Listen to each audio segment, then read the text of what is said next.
શું તમારી ઉંમર 60 વર્ષ પ્લસ છે અથવા તો તમારા માતા પિતાની ઉંમર 60 વર્ષ પ્લસ છે તો આ વિડીયો તમારા માટે છે. વિડીયોને ધ્યાનથી સાંભળવા વિનંતી. નમસ્કાર મિત્રો, સ્વાગત છે આપનું આપણી ચેનલ જનસેવા અપડેટ ઉપર. આજે આપણે વાત કરીશું સિનિયર સિટીઝન કાર્ડ વિશે, તો વિડીયોને ધ્યાનથી સાંભળજો. 60 વર્ષ કે તેથી વધુના લોકો આ સિનિયર સિટીઝન કાર્ડના ઉમેદવાર માટે એપ્લાય કરી શકે છે. અરજી કરવા માટે તમારે ઉંમરનો પુરાવો, સરનામાનો પુરાવો, આધાર કાર્ડ અને પાસપોર્ટ સાઇઝના ફોટા રજૂ કરવાના રહેશે. હવે આપણે વાત કરીશું સિનિયર સિટીઝન કાર્ડમાં મળનારા લાભો વિશે.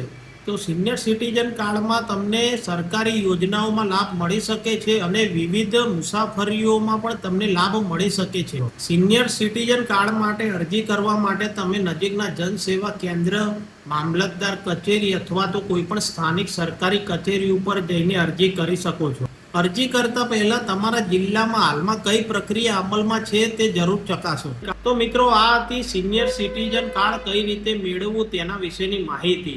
જો તમને અમારો આ વિડીયો ગમ્યો હોય તો વધુમાં વધુ લોકોને શેર કરો, કારણ કે જરૂરિયાતમંદ લોકો સુધી આ વિડીયો પહોંચી શકે અને સિનિયર સિટીઝન કાર્ડ નીકાળી શકે. અને આવા ને આવા અવનવા વિડીયો જોવા માટે અમારી ઇન્સ્ટાગ્રામ અને યુટ્યુબ ચેનલ જનસેવા અપડેટને આજે જ સબસ્ક્રાઇબ કરો. ધન્યવાદ.